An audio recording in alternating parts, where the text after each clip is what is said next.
오늘 저는 갈대 상자를 만들던 밤이라는 제목으로 하나님의 말씀을 전하려고 합니다.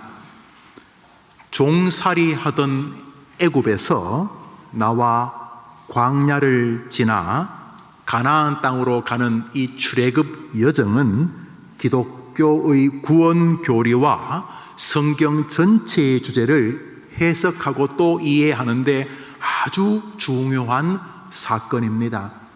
많은 성경적 해석의 모티브가 출애굽입니다. 오늘 2부 예배 때 청년들이 광야를 지나서라는 찬송을 하던데, 광야를 지나서라는 말을 하면 기독교인들은 압니다. 출애굽 이야기. 장례식장에서 요단강 건너가 만나리 이런 노래 부르면 왜 장례식장에서 한강 섬진강도 아니고 왜 요단강을 건너지? 그러나 기독교인들은 압니다. 광야 생활을 끝내고 마지막 가나안 입구 앞에 요단강이 있습니다. 요단강을 건너면 드디어 젖과 꿀이 흐르는 가나안 땅이 있다. 광야 인생길이 끝나면 죽음의 요단강을 건너면 천국이 기다린다. 이런 구원의 거대한 그림을 주님은 성경 중앙에 도도히 흐리는 출애굽 사건을 통해 설명하고 계시기 때문에 베드로, 바울 같은 모든 사람들이 출애굽 모티브로 구원과 예수님의 말씀을 설명하고 우리가 이해하도록 해석해 주셨습니다. 그러니까 출애굽 사건을 이해 못하면 성경 전체를 이해하는 데는 분명히 어려움이 있습니다. 그렇게 중요한 출애굽 사건에 두드러진 영웅은 단연코 모세입니다. 출애굽에 수많은 전쟁이 있을 때 항상 앞자리에 모세가 있었습니다. 만나와 메추라기가 내리는 사건 앞에 모세가 있고, 홍해가 갈라지는 사건 앞에 늘 모세가 있었습니다. 그러므로 이스라엘 사람들에게 지금도 모세가 영웅인 것은 당연할 것입니다. 성경을 읽습니다. 출애굽기 3장입니다. 읽읍시다. 시작. 여호와께서 떨기나무 가운데서 그를 불러 이르시되 모세야 모세야 하시매 그가 이르되 내가 여기 있나이다. 이르시되 가라, 이스라엘 자손의 부르짖음이 내게 달하고 그들을 괴롭히는 학대도 내가 보았으니 내가 너를 바로에게 보내어 너에게 내 백성 이스라엘 자손을 애굽에서 인도하여 내게 하리라. 할렐루야. 이렇게 주님이 우리 이름 부르고 써주시면 좋겠습니다. 모세야, 김 목사야, 김 집사, 김 장로, 김 청년, 얘야 이렇게 부르시면서 멋지게 하나님 일을 맡겨주면 참 좋겠습니다. 우리 노란 글씨만 읽어볼까요? 시작. 여호와께서 모세야 모세야 너에게 내 백성 이스라엘 자손을 애굽에서 인도하여 내게 하리라. 모세야 모세야 여호와께서, 어이 모세야 모세야 너에게 큰 역사를 맡기마. 너에게 출애굽 사건을 너에게 맡기마. 너에게 고난받는 이스라엘 백성들을 애굽에서 인도하도록 내가 너를 사용하겠다 그랬으니 모세는 정말 출애굽 사건의 영웅이 맞습니다. 신약 성경도 모세를 대단히 인정합니다. 믿음장이라고 불리우는 히브리서 11장에서 모세에 대한 이야기가 아주 여러 절에 걸쳐서 나오기 때문입니다. 우리 히브리서를 읽습니다. 시작. 믿음으로 모세는 바로의 공주의 아들이라 칭함받기를 거절하고 도리어 하나님의 백성과 함께 고난받기를 더 좋아하고 그리스도를 위하여 받는 수모를 애굽의 모든 보화보다 더 큰 재물로 여겼으니 이는 상주심을 바라봄이라. 믿음으로 애굽을 떠나 보이지 아니하는 자를 보는 것 같이 하여 참았으며 모세에게 약간의 실수가 없는 것은 아니었지만 신구약 성경은 특별히 믿음장에서 하나님은 모세가 탁월한 하나님의 사람이었다는 것을 분명하게 말씀하고 계십니다. 믿음으로 믿음으로 애굽을 떠나 모세는 보이지 않는 것을 보는 것처럼 바라보며 살았던 위대한 믿음의 사람이다. 이런 모세에게 내가 큰 일을 맡기는 것은 당연하지 아니하냐라고 말씀하시는 것입니다. 우리가 받는 성경, 우리가 처음 여는 성경, 모세오경, 창세기, 출애굽기, 레위기, 민수기, 신명기, 이 모세오경의 저자로 그를 사용하셨고, 시편, 90편 같은 성경이 다 모세가 저작인 시입니다. 하나님께서 성경 기록자로까지 그를 사용하셨으니 정말로 큰 사람, 대단한 사람, 성경 역사에서 절대로 간과할 수 없는 사람인 것을 알 수가 있습니다. 지금 이스라엘의 최대 종파는 유대교입니다. 이 유대교는 이 기독교와 조금 구별됩니다. 그들이 하나님을 믿는데 그들이 믿는 하나님은 주로 구약의 하나님이십니다. 예수님을 인정하는데 그 유대인들은 예수님이 훌륭한 이사야나 예레미야 같은 선지자라고 생각을 합니다.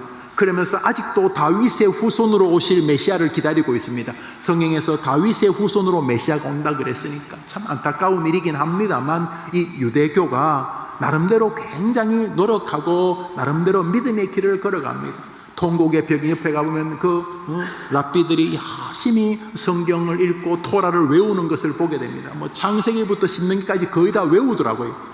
태초에 하나님이 천지를 창조하시나부터 저 신명기까지 달달달달달 외우는 거죠. 그들은 또 성경 토론하기를 좋아합니다. 성경 토론을 하는데요, 중요한 게 있습니다. 우리도 무슨 일을 할 때 하기가 좀 어려우면 위에 사람 권위를 이야기하잖아요. 가령 집에 자녀들이 있는데 이렇게 쓰레기를 엄마가 버리라고 하는데 가기가 귀찮아. 그러면 옆에 있는 오빠에게 시켜. 오빠, 엄마가 쓰레기 버리래. 더 큰 권위를 갖다 붙여가지고 문제를 해결하는 거 말이죠.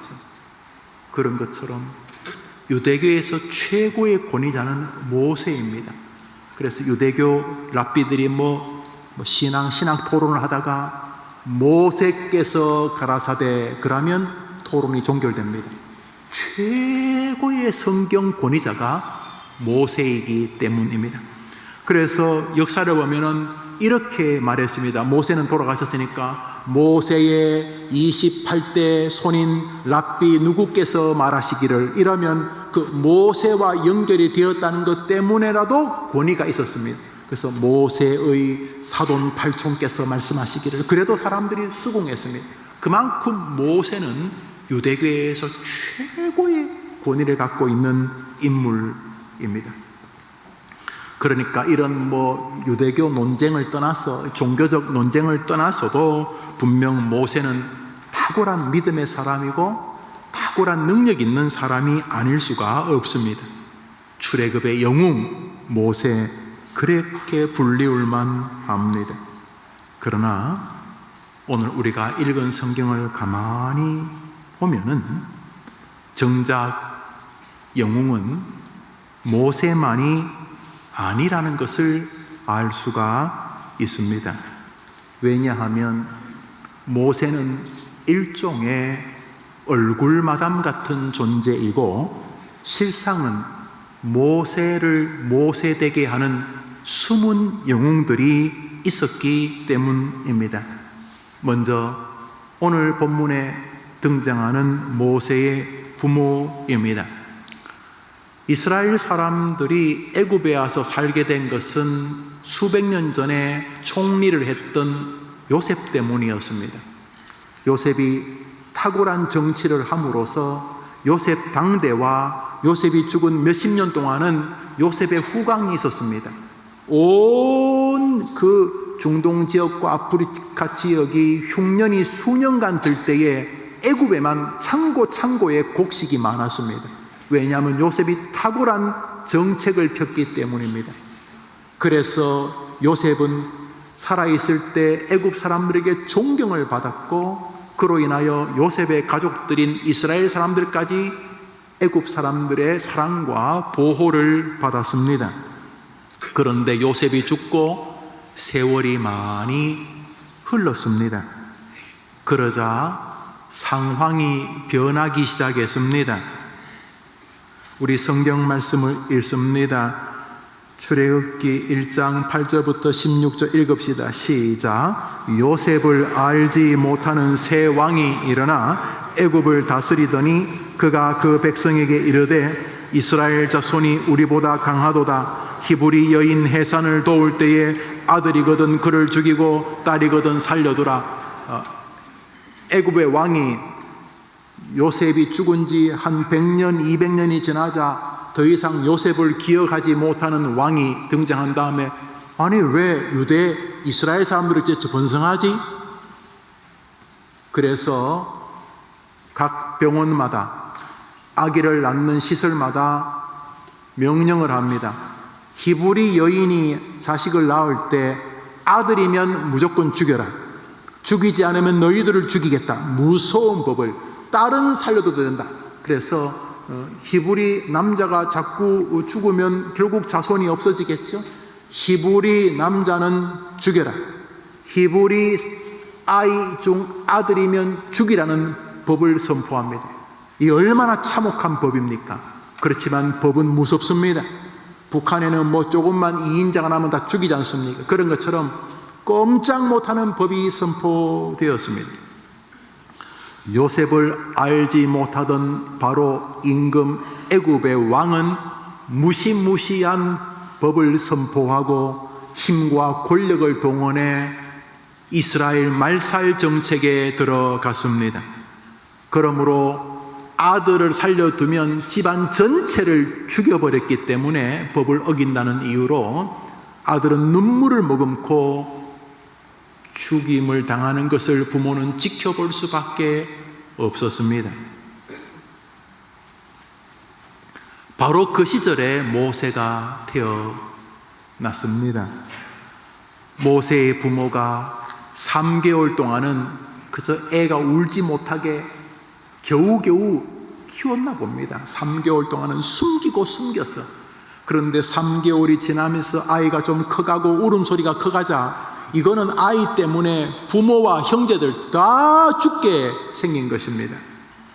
더 이상 아이를 집에서 숨기며 키울 수가 없게 되었습니다.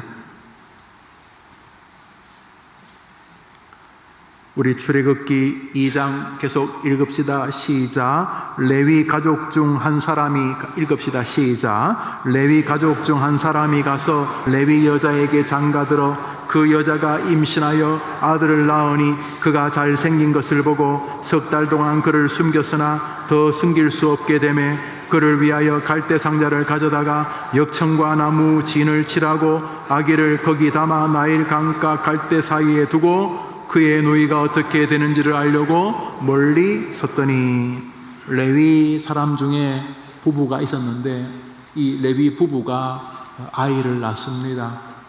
훗날 모세로 불리우는 그 아이입니다. 태어나니까 아이가 참 잘생겼습니다. 지혜롭고 장군감처럼 생겼는지 여튼간에 아이가 너무 귀하게 생겼는데 그래서 3개월 동안 목숨을 걸고 지켰는데 3개월이 지나자 그 아이를 더 지킬 수가 없게 되었습니다. 진짜 잘못하면 다 죽어요. 그때 이미 애굽의 왕이 그 법을 선포하기 전에 태어나 꽤 큰 형 아론과 누나 미리암은 있었는데 잘못하면 이 얘 때문에 형, 누나 그리고 이 부부 다 죽게 생겼습니다. 그래서 할 수 없이 이 아이를 띄워보낼 수밖에 없었어요. 갈대 상자를 구해서 갈대 상자를 역청으로 진으로 받았다는 말은 쉽게 말해서 풀 본드 같은 거를 해가지고 그래도 갈대가 천천히 가라앉도록 좀 이렇게 물이 덜 들어가도록 하는 거죠. 그렇지만 나일강 악어에게 그 갈대 상자가 무슨 큰 힘이 되고 나일강 물살에 그 갈대 상자가 무슨 큰 안전한 도구가 되겠습니까?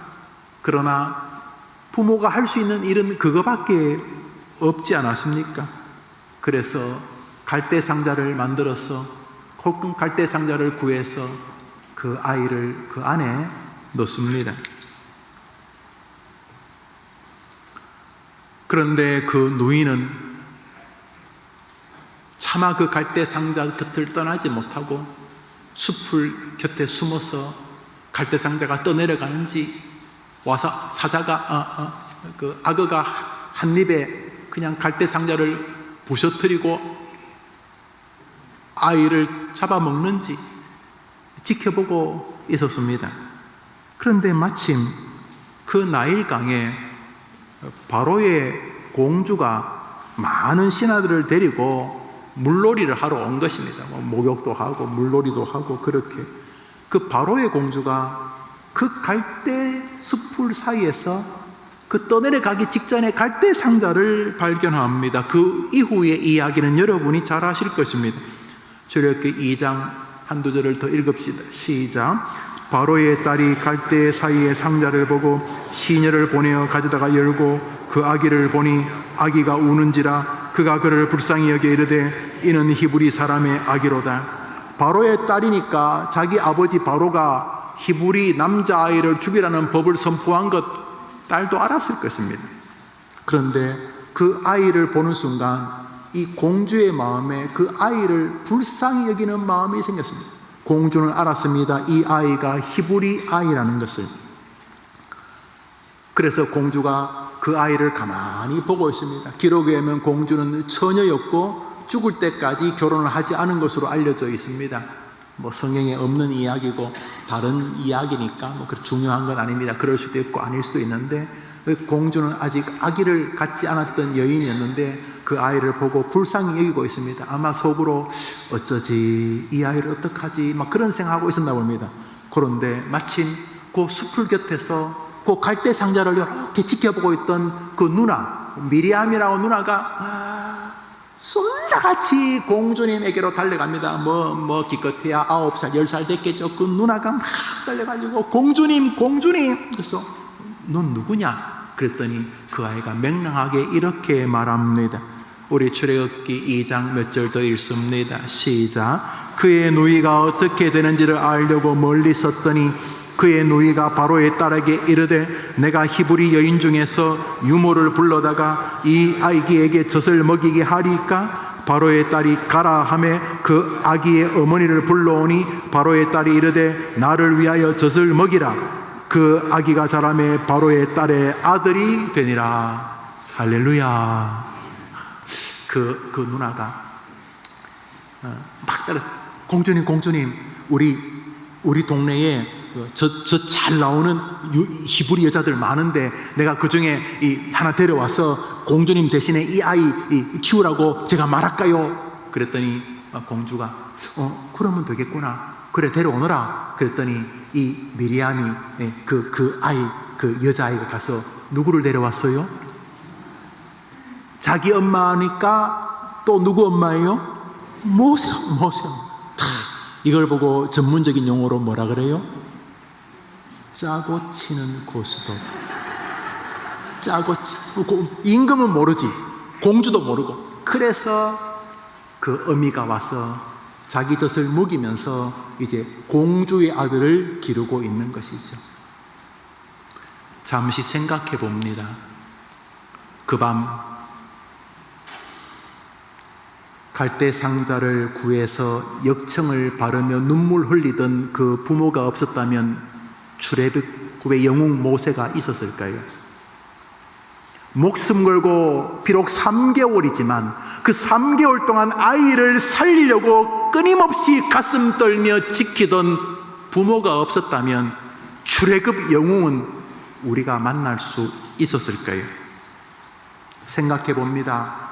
수풀에 숨어서 저 갈대 상자 어떻게 되지? 가슴 졸이며 있다가 마침 공주가 와서 그 갈대 상자를 열고 어쩔까 생각하고 있을 때 달려가서 공주님 내가 우리 동네 저 잘 나오는 아줌마 있는데 데려와서 대신 먹이게 할까요? 말하면서 유모를 엄마로 데려오지 않았던 그 누이가 없었다면 모세는 살아 있었을까요? 모세에게 이스라엘 향한 애국심이 있었을까요? 그 어미의 사랑을 받았으며 자랄 수 있었을까요?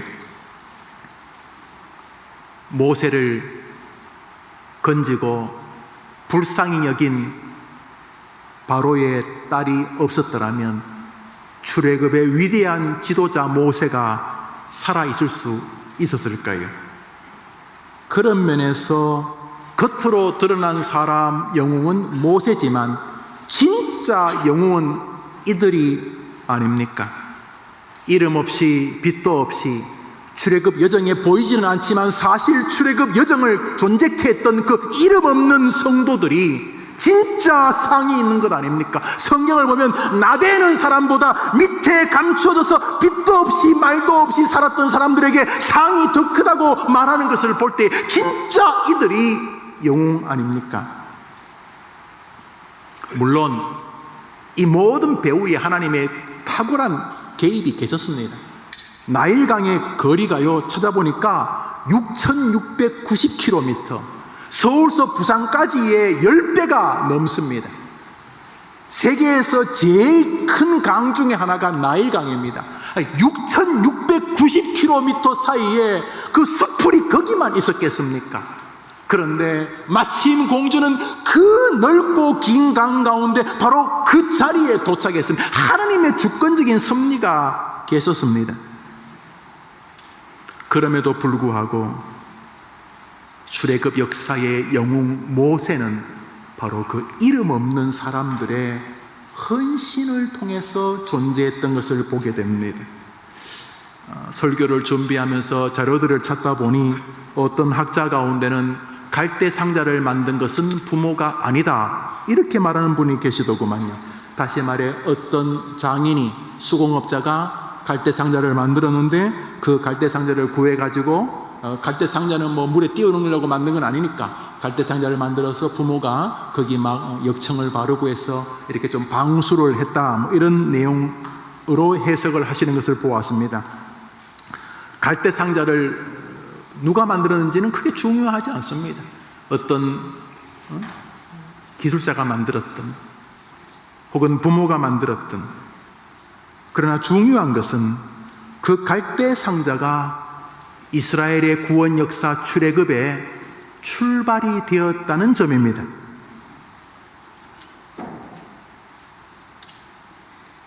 부모가 만들었던 어느 가난한 수공업자가 만들었던, 그들은 자신이 만든 그 갈대 상자, 아무래도 원목이 비싸고 좋지요. 대리석으로 만들면 더 멋있지요. 갈대 상자, 재료도 그냥 흔해 빠진 갈대 상자, 이거 뭐 만들다가 그냥 찌그러뜨려도 별로 뭐 그래 가치 있게 보지 않는 사람, 그렇게 넉넉하지 않는 애굽의 종들도 쉽게 구하고 쉽게 살 수 있는 갈대 상자, 내가 지금 하는 일이 진짜 뭐 갈대 상자 같은 만드는 거, 뭐 남들은 뭐 삐까번쩍하고 뭐 이렇게 꺼내서 자랑스럽게 줄 수 있는 그 명함에 뭐 무슨 장 뭐 무슨 박사, 뭐 남에게 자랑할 만한 거 아무것도 쓴 것이 없는, 내세울 것 없는, 나는 그저 그냥 갈대 상자나 만드는 사람처럼 보여도 하나님이 개입하시면 여러분이 하늘나라의 영웅 되는 줄 믿으시기 바랍니다.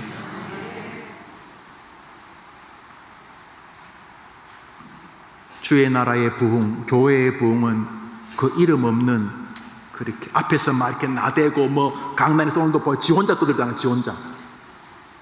누구요? 여러분들이 너 이렇게 지금 하고 있죠. 너. 그리고 지금 나 혼자 떠들잖아요. 아무래도 다른 분들보다 앞에서 뭐 이렇게 나서는 것처럼 보이지만 진짜 영웅은 오늘 성경을 보면 말없이 묵묵히 한 교회, 한 곳에서 묵묵히 주님의 이름을 위해 교회를 섬기고 연약한 영혼들을 돌보는 갈대 상자를 만드는 것 같은 저는 여러분이라고 생각을 합니다. 오늘도 묵묵히 가족을 위해서 어려운 곳에서 묵묵히 자기가 있는 곳에서 주님을 위하여, 주의 거룩한 교회를 위하여, 복음을 위하여 묵묵히 일선의 현장에서 내가 하는 일이 뭐 엄청 삐까뻔쩍한 일은 아니어도 묵묵히 갈대 상자를 만드는 같이 공부하고 있는 우리 학생들, 주님을 위해서 일하고 있는 우리 직장인들, 여러분들이 사실은 영웅이라는 사실이 오늘 본문에서 드러내지고 있는 주제입니다. 이것은 명백합니다. 모세가 애굽의 술사들과 싸우고 역사를 일으켰던, 홍해 바다를 갈랐던, 그리고 반석을 쳐서 물이 났던 그 놀라운 도구가 하나 있었습니다. 바로 모세가 사용했던 지팡이였습니다. 평소 그 지팡이는 신세 한탄하는 지팡이였어요. 내가 말이지 궁궐에서 40년 동안 살았는데 괜히 엉뚱한 싸움에 말려 들어가지고 이게 뭐야? 에이, 이게 지팡이라면 에이, 신세나 한탄하던 지팡이, 뭐 그 지팡이가 뭐 특별하겠어요? 그냥 만만한 하나 꺾어가지고 이렇게 앞뒤 갈아가지고 그냥 손 찔리지 않도록 들고 다녔던 그 지팡이, 그저 뭐 널린 게 지팡이 재료더라. 널린 게 모세가 뭐 황금 지팡이겠어요? 뭐 수정 지팡이겠어요? 그냥 나무 작대기 하나 들고 다녔던 그 지팡이, 그저 평소 양 치고 뭐 양 등에 이렇게 뭐 똥 같은 거 묻으면 털어내고 하던 그 지팡이 들고 있었는데 어느 날 주님이 모세에게 묻습니다. 너 지금 뭐 하고 있냐? 너 지금 손에 있는 게 뭐냐? 저는 지금 뭐 한가람 중학교 3학년입니다. 너는 뭐 하고 있냐? 저는 그 학교 교사입니다. 넌 뭐 하고 있냐? 저는 뭐 이렇게 택시 회사에서 직장 다니고 있습니다. 또 열심히 해서 뭐 개인 택시 하고 있습니다. 나는 뭐 간호사입니다. 뭐 나는 뭐 하고 있습니다. 그래, 너 지금 뭐 하고 있냐? 그거 하고 있습니다. 너 지금 들고 있는 게 뭐냐? 아까 말했잖아요. 지금 학생이라고요. 너 뭐 하고 있냐? 아까 말했잖아요. 운전한다고요. 모세에게 너 지금 뭐 하고 있냐? 너 지금 들고 있는 게 뭐냐? 양치는 짝대기예요. 이렇게 말합니다. 그때 주님이 이렇게 말합니다. 출애굽기 4장입니다. 읽읍시다. 시작. 여호와께서 그에게 내 손에 있는 것이 무엇이냐? 그가 이르되 지팡이니이다. 여호와께서 이르시되 너는 이 지팡이를 손에 잡고 이것으로, 할렐루야, 여러분이 가지고 있는 것에 하나님이 개입하시면 거기서부터 기적이 일어나는 줄 믿으시기 바랍니다. 자꾸 뭐 엉뚱한 거, 나는 왜 이런 이 나무 지팡이, 남들 부모는 말이지 태어날 때부터 뭐 딴 지팡이인데 도대체 우리 부모는 나한테 뭐 이딴 걸 물려주고, 남들은 태어날 때부터 뭐 장동건이고 김태희인데 나는 왜 이렇게 자유롭게 태어났느냐고.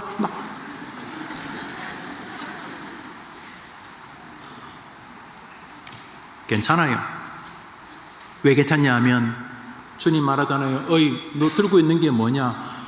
참, 아까 말했잖아요. 한가람 중학교에서 2학년 3학년이라고. 너 지금 뭐 하고 있냐? 너 들고 있는 게 뭐냐? 뭘 들고 있어요? 가끔 콜록콜록거리는 병약한 몸이고 뭐 내가 가진 게 이것뿐이잖아요. 내가 그것을 통해 기적을 행하게 하겠노라.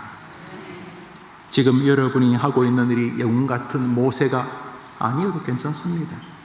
하고 있는 일이 지금 하찮은 지팡이 같고 가지고 있는 것이 앞길이 보이지 않는 불투명한 젊음이라 아닙니다. 젊음이 있습니까? 인생 많이 살아서 가진 지혜 70, 80의 경륜이 있습니까? 뭐가 있습니까? 저는요 아무것도 없어요. 아무것도 없다는 빈 마음이 있습니까? 남들은 저렇게 잘났는데 나는 진짜 아무것도 없네. 나는 아무것도 없다는 찢어지고 가난한 마음이 있습니까? 그러면 그거 가지고 한번 해볼 수 있지 않겠습니까?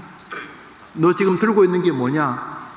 지팡이입니다. 며칠 전에 꺾었던 이거밖에 없는데요. 내가 그것을 통해 이적을 행하게 하겠노라. 그런 면에서 일단 신세한탄이나 냉소, 자조, 불가능하다, 천지가 개벽해도 난 안 돼, 난 끝났다, 나는 길이 없다, 난 희망이 없다, 이번 생은 포기된다, 이런 말들은 무조건 하나님을 향한 모독입니다. 이 세상은 포기한 사람들, 개그 그런 말을 줄여서 부르더구만요.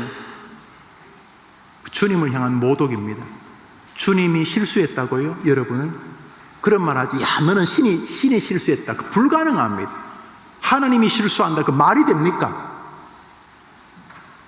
저런 빛나는 LED 전구 하나도 불을 밝히라는 목적을 가지고 인간이 만드는데, 인간이야 1000개, 10,000개 중에 불량품이 몇 개 나올지 모르겠습니다만 하나님은 불가능합니다.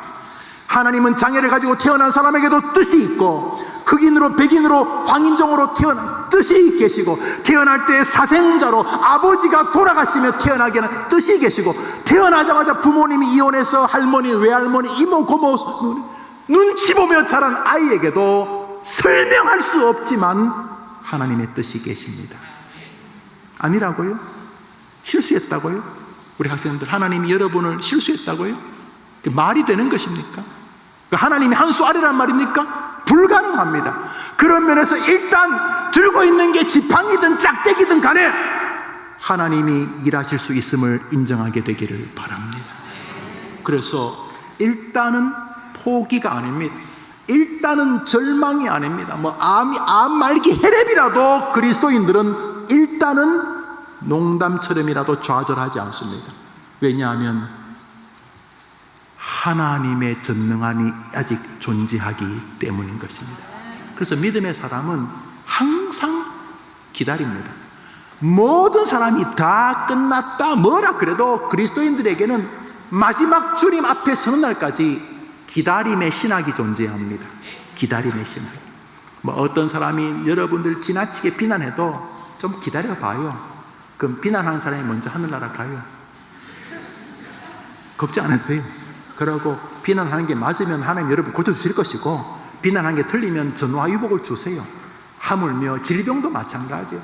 무슨 하나님이 변태적 신도 아니고 여러분을 괴롭혀서 뭔 재미가 있겠어요?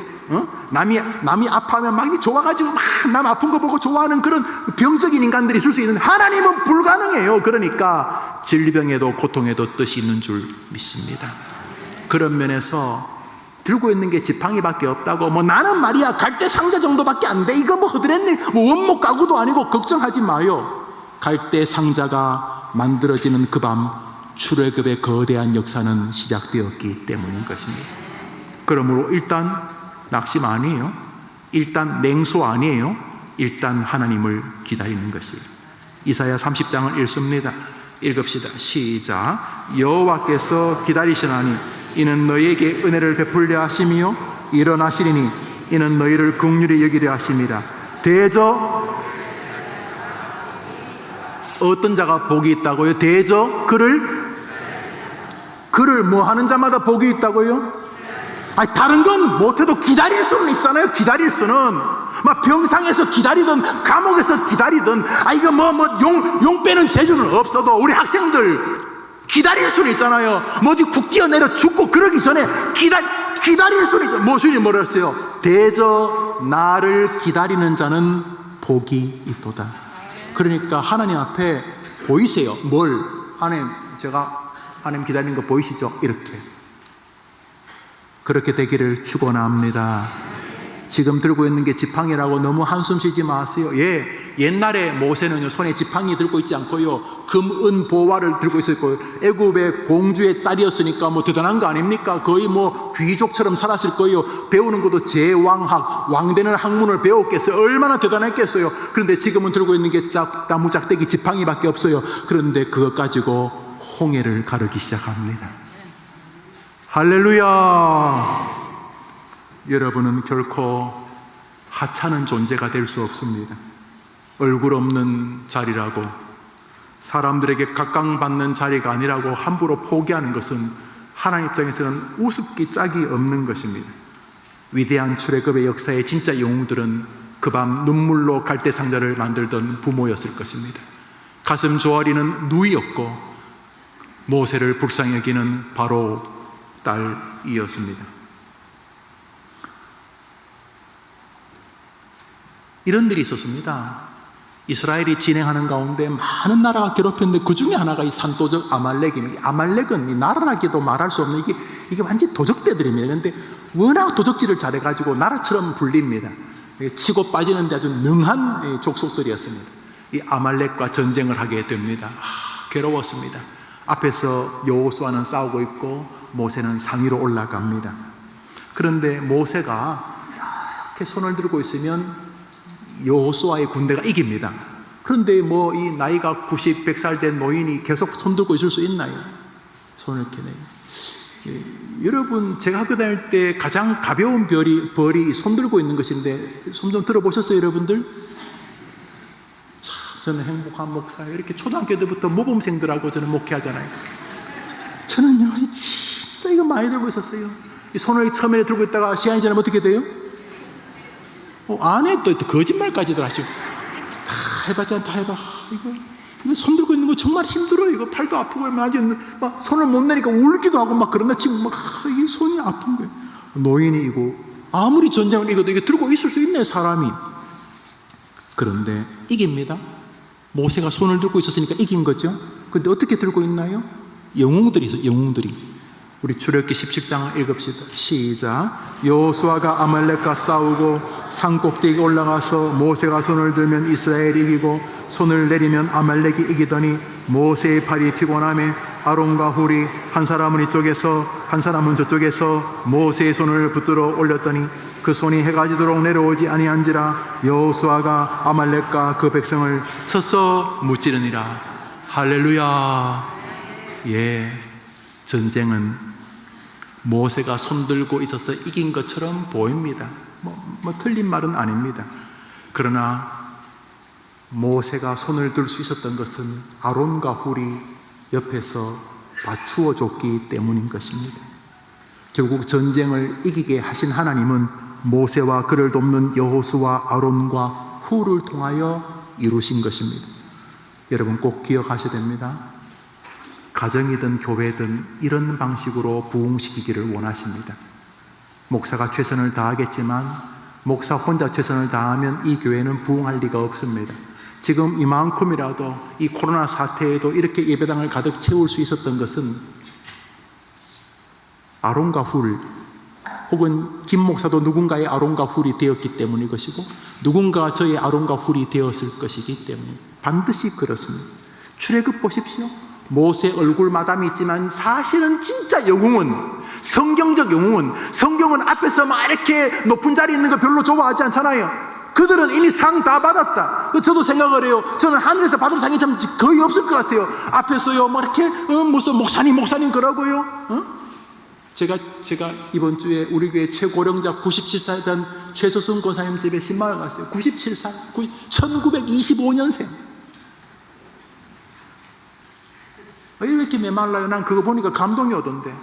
그런데 그 어른이 얼마나 따뜻하게 거의 손잡고 되는 제게 사랑을 표현하고 이야기를 하는데 같이 뭉클했어요.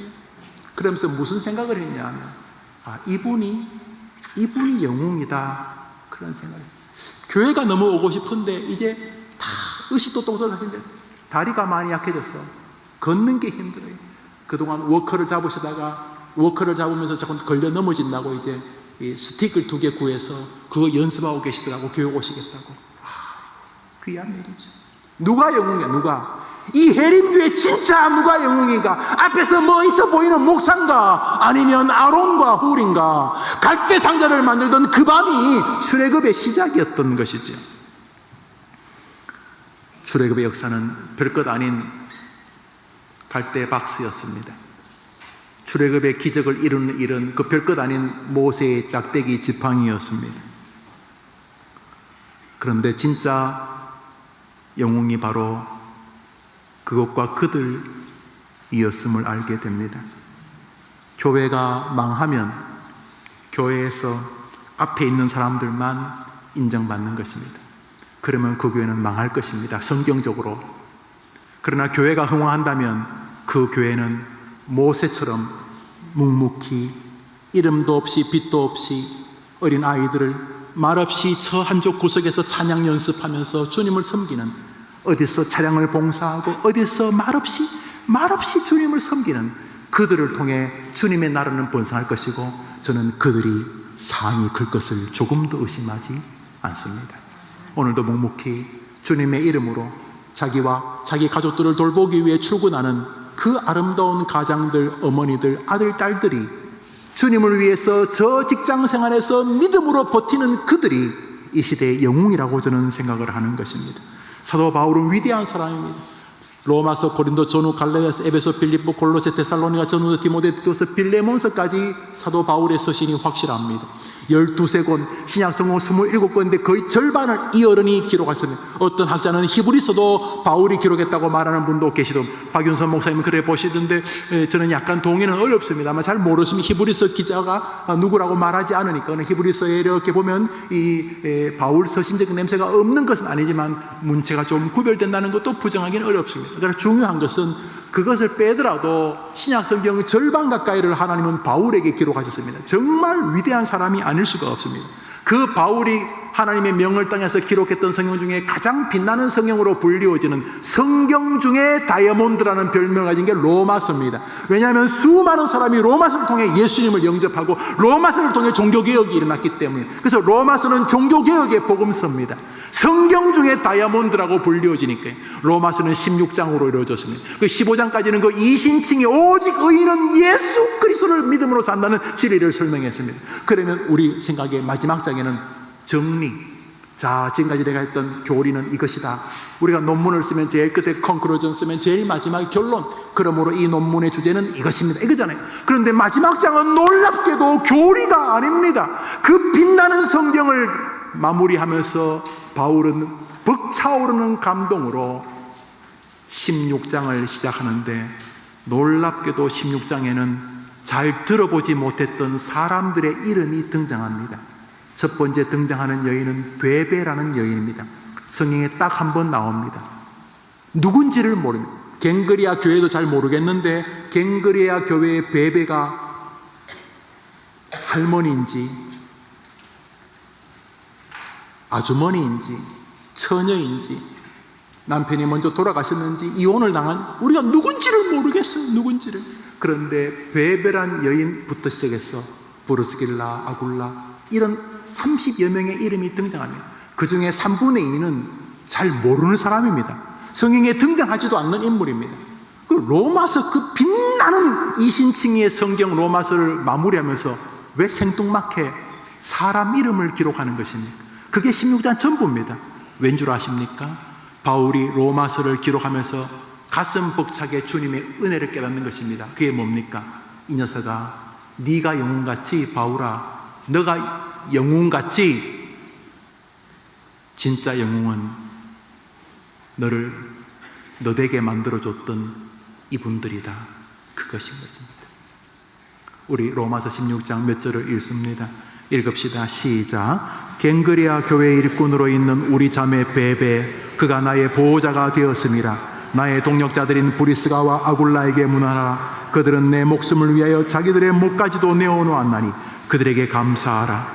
내 친척 헤로디언에게 문안하라. 루퍼와 그의 어머니에게 문안하라. 그의 어머니는 곧 내 어머니라. 형제들아, 내가 너희를 권하노니 너희가 배운 교훈을 거슬러 분쟁을 일으키거나 거치게 하는 자들을 살피고 그들에게서 떠나라. 이 같은 자들은 교활한 말과 아첨하는 말로 순진한 자들의 마음을 미혹하느니라. 바울은 하나님의 나라, 자신의 영광스러운 사역이 자신의 힘과 노력만의 결과가 아닌 것을 정확히 알았습니다. 물론 후반부에 몹쓸 사람들, 분쟁을 일으키고 거치게 하고 교활한 말과 아첨하는 말로 순진한 자들, 초신자들, 처음 교회에 나오는 사람들의 마음을 미혹하는 몹쓸 자들이 없는 것은 아니었지만 그의 생에, 그럼에도 불구하고 그는 자신의 사역에 베베나 브루스길라, 아굴라 같은 멋진 믿음의 동력자들이 있었기에 지금 바울 자기가 있다는 것을 알았습니다. 여러분, 가정도 마찬가지입니다. 아빠 혼자 불가능한, 엄마 혼자 불가능한, 교회도 마찬가지입니다. 나라도 마찬가지입니다. 하나님은 진짜 영웅들을 밑에서 준비하고 계시고 그들을 향한 상을 준비하고 계십니다. 그런 면에서 앞에서 드러나는 사람은 어떤 면에서 조금 불행할 수도 있습니다. 왜냐하면 이 땅에서 상을 다 받았을 가능성이 크기 때문입니다. 해림교회에 부임한 지 여러 해가 되었습니다. 이제 곧 20년이 되어 갑니다. 저는 정말 그동안 많은 은혜를 입었습니다. 그저 상투적으로 하는 말이 아니라 조용히 기도할 때면 그저 감격스러움이 밀려옵니다. 하나님 감사합니다가 저의 첫 기도입니다. 그러나 돌아보면 그것은 저의 노력만의 결과가 아니었습니다. 수많은 동역자들 눈물과 헌신의 손이 함께 만든 열매였습니다. 저의 청빙 과정에서부터 최근 성전 건축 과정, 그리고 성전 건축 이후에 교회의 아름다운 성장과 부흥의 이 시간까지 참으로 저에게는 수많은 동역자들이 계셨고 저는 그 동역자들의 헌신을 잊지 않습니다. 때로 목사의 약함이나 또는 목사를 향한 좀 과도하거나 심지어 거짓된 비난을 저보다 앞장서서 변호하고 심지어 다투기까지 하며 목사를 보호하고 변호하시는 분들을 압니다. 신천지 같은 이단들이 교회에 들어와 가장 먼저 시도하는 것이 목사와 성도들 사이를 이간질하는 것이기는 하지만은 사실 목사도 충분히 비난만을 받을 만한 연약한 인생 아닙니까? 목사도 역시 약한 존재가 아닙니까? 목사를 향한 거짓된 비난도 있겠지만은 목사에게도 뭔가 비난받을 만한 무슨 일이 있을 수 있습니다. 그렇지 않겠습니까? 목사 역시 약한 죄인이기 때문입니다. 하지만 자신의 담임 목사를 지키고 보호해 주는 것이 교회와 특별히 새신자 어린 성도들에게 유익이 된다는 것을 알기 때문에 그렇게 애써 힘써 목사를 변호하고 주의 종이라고 지켜주려고 하시는 것을 제가 압니다. 저는 저의 존재의 정당성을 떠나 저는 그분들의 상이 저보다 클 것을 조금도 의심하지 않습니다. 사도 마태가 이렇게 말했습니다. 마태복음 19장입니다. 시작. 먼저 된 자로서 나중되고 나중된 자로서 먼저 될 자가 많으리라. 아마 지금 교회에서는 믿음 좋다 그러면 아마 목사님, 장로님 이렇게 지금 안수집사님, 권사님 이 먼저 되는 사람이 특히 목사 가장 먼저 믿음 좋은 것처럼. 그래서 주님 말합니다. 나중에 내가 보면 먼저 된 자들 가운데 나중되고 앞에 있는 사람 가운데 뒤에 되고 뒤에 말없이 있는 사람들 가운데 먼저 될 자가 많으리라 분명히 말씀하고 계십니다. 갈대상자, 자기가 그냥 지팡이 같은 존재로 느끼시는 분이 계십니까? 교회에서 혹은 세상에서? 아닙니다. 여러분이 주님 손에 잡히면 여러분이 영웅인 줄 믿으시기 바랍니다. 부디 여러분의 자체를 비난하지 마십시오. 자기보다 좀 더 세속적으로 세상적으로 잘나 보이는 것 때문에 기죽지도 마십시오. 여러분, 어떤 황금 지팡이로도 홍해를 못 갈랐습니다. 어떤 황금 지팡이로도 뱀으로 바꾸지 못했습니다. 어떤 황금 지팡이로 사막에서 물을 건질 수 없었습니다. 퍼낼 수 없었습니다. 그러나 모세가 진 그 하찮은 지팡이는 역사를 바꾸었습니다. 우리 해림교회가 그런 지팡이들의 교회가 되기를 축원합니다. 앞서서 교회 일하는 것도 귀합니다. 격려하고 칭찬해주고 지켜줘야 됩니다. 그러나 말없이 이름도 없이 빛도 없이 주님을 위해 섬기는 성도들은 어떤 면에서 더 귀합니다. 그리고 그들은 상이 더 큽니다. 놀라운 일이 있습니다. 마지막 성경으로 읽겠습니다. 출애굽 시절에 모세가 태어날 때에 두 여인이 등장을 합니다. 이분들 역시 갈대상자 같은 사람들이고 지팡이 같은 사람들입니다. 그런데 그녀의 이름들이 이렇게 기록되어 있습니다. 출애굽기 1장 읽읍시다. 시작. 애굽 왕이 히브리 산파 십부라 하는 사람과 부하라 하는 사람에게 말하 이르되 너희는 히브리 아들이거든 죽이고 딸이거든 살려두라. 그러나 산파들이 하나님을 두려워하여 애굽 왕의 명령을 어기고 남자 아기들을 살린지라 하나님이 그 산파들에게 은혜를 베푸시니 하나님이 그들의 집안을 흥왕하게 하신지라. 모세를 아무리 뒤적거려도 하나님이 모세의 집안을 흥왕하게 하셨다는 말이 없어요. 그런데 십부라와 부하라고 하는 이 산파들, 이 히브리 산파들의 이름을 기록합니다. 하나님께서 그녀들을 긍휼히 여기시고 그녀들의 헌신을 축복하셔서 그들을 형통케 하시되 그들과 그들의 집안을 형통하게 하셨다 그랬습니다. 뭐 되고 싶어요? 앞에서 뭐 왔다 갔다 하는 모세 되고 싶어요? 진짜 십속을 다 거두는 십보라 부하 같은 사람이 되고 싶어요? 우리 해림교회가 앞에서 일하시는 분도 사랑과 격려와 축복을 받지만은 묵묵히 말없이 주님의 몸된 교회와 주님을 섬기기 위해서 교회 안에서 교회 밖에서 십보라 부하처럼 믿음을 길을 걸어가 하나님께서 그와 그의 가문을 형통케 하시는 주인공들의 교회가 되기를 축복합니다. 갈대 상자를 만들던 그 밤 그들은 하찮은 일을 한 것이 아닙니다. 그들은 출애굽 역사를 준비하고 있었던 것입니다. 묵묵히 교사일 하시는 분들, 여러분의 상은 큽니다. 묵묵히 찬양대 하시는 분들, 복음통일 소망부 사람들과 힘겹게 상담하고 눈물로 기도하시는 분들, 더운데 추운데 차량 봉사하시는 분, 지금 날씨가 조금 더울 거예요. 우리 교회가요, 냉난 방식이 너무 좋아요. 단점이 있어요. 그 단점은 5월에 나타나요. 5월에. 우리는 한번 바꾸면 에어컨이 히터가 될 수 없어요. 히터에서 에어컨을 바꾸면 다시 바꿀 수 없어요. 그래서 우리가 다음 주 정도면 아마 그동안 겨울에 춥다고 했던 난방시설을 정리하고 이 전체가 에어컨 시설로 바뀌게 될 거예요. 오늘 마지막 더위를 누리시기를 바랍니다. 여러분의 섬김은 하나님의 기쁨입니다. 지금 여러분이 묵묵히 여러분의 가정을 위해 주님의 이름으로 헌신하는 것 작은 거 아닙니다. 묵묵히 남들이 알아주지 않아도 여러분 직장에서 그리스도인답게 사시는 거 엄청난 일입니다. 무엇보다 주의 교회에서 묵묵히 섬기는 여러분은 정말 주님의 나라 영웅입니다. 여러분의 섬김을 하나님은 존귀하게 보시기 때문입니다. 할렐루야. 우리 찬송 하나 부르고 마칩시다.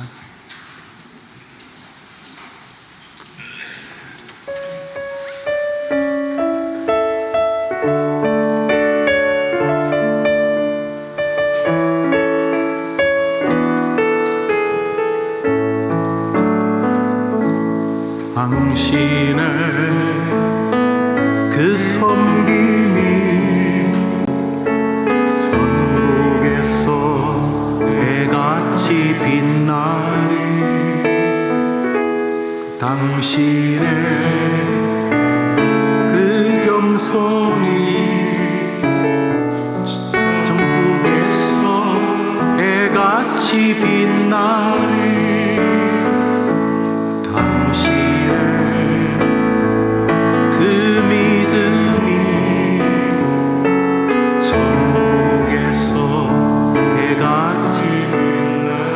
여러분을 축복합니다.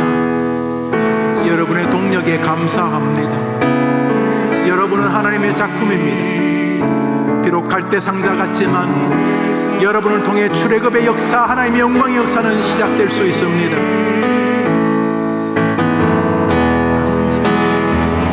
기억하시면 족할, 주님이 알아주시면 그러면 되는 것입니다.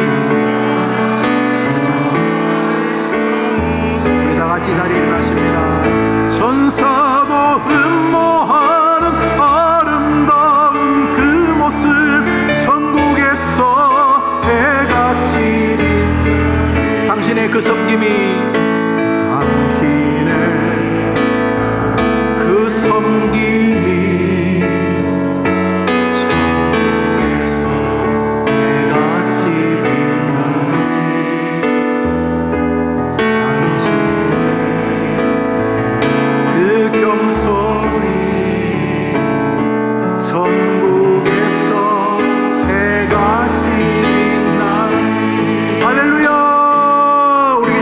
기도하겠습니다. 한 가지 기도합시다. 하나님, 제가 너무 내 삶을 좀 원망하며 살았다면 죄송합니다. 나보다 잘난 사람이 많이 보이고 또 가끔 나를 무시하는 사람들 때문에 많이 마음 상했는데 나는 그저 허접한 갈대상자, 그저 나무작대기처럼 나를 생각했는데 아닐 수 있구만요. 교회에서도 안 알아준다고 좀 서운하고, 세상에서도, 심지어 가정에서도 나를 안아도 굉장히 서운할 수 있었는데, 가만히 있어보자. 진짜 영웅은 부족한 나일 수 있겠구나. 이런 마음 주셔서 감사합니다. 하나님 아버지, 너무 지나치게 내 삶에 대해서 냉소적이고 조롱적이고 한탄적이고 불평했다면 일단 용서를 구합니다. 그리고 세상에서 이름 날리는 사람보다 하나님이 빙그레 웃으시면서 십보라 부하처럼 그와 그 가정에게 복을 주시는, 말없이 충성해서 먼저 된 자가 나중되고 나중된 자가 먼저 되는 바로 그 나중된 자의 삶을 내가 포기하지 않게 해 주시옵소서. 이 제목으로 한번 잠시 기도하는 가운데 하나님이 내가 너 사랑한다, 내가 너 쓰고 싶다 하시는 음성 들으시면 좋겠습니다. 이 제목으로 한번 같이 기도합시다. 하나님 아버지, 다 연예인 되고 싶어하고, 다 주목받고 싶어하고, 다 사람들보다 높은 자리에 앉으려고 하는 시절입니다. 남을 해롭게 해서라도 그 자리를 쟁취하려고 하고, 그것이 인생 성공이라고 부추기는 시대에 있지만, 오늘 가만히 볼 때 진짜 영웅은 모세라기보다는 모세를 모세되게 만들었던 부모들, 바로의 공주들, 베벨을 통해서 바울을 만드시는 하나님의 섭리 안에 있던 수많은 동역자들을 불안과 불평 속에 살지 않게 하시고 감사 속에 살아가게 하옵소서. 당신의 그 섬김이 천국에서 해같이 빛나리. 구주 예수님의 은혜와 하나님의 사랑과 성령님의 교통하심이 오늘 말씀 속에서 자신의 자리를 가만히 바라보면서 나도 하나님 나라의 영웅일 수 있으며, 아니 반드시 그러해야 한다는 사실을 깨닫고 자신의 삶, 자신의 현재에서 하나님의 동력자가 되기로 다짐하는 주의 백성들 위해, 저들을 통해 이룰 하나님의 나라와 해림교회 위에 영원토록 함께 있을지어다. 아멘.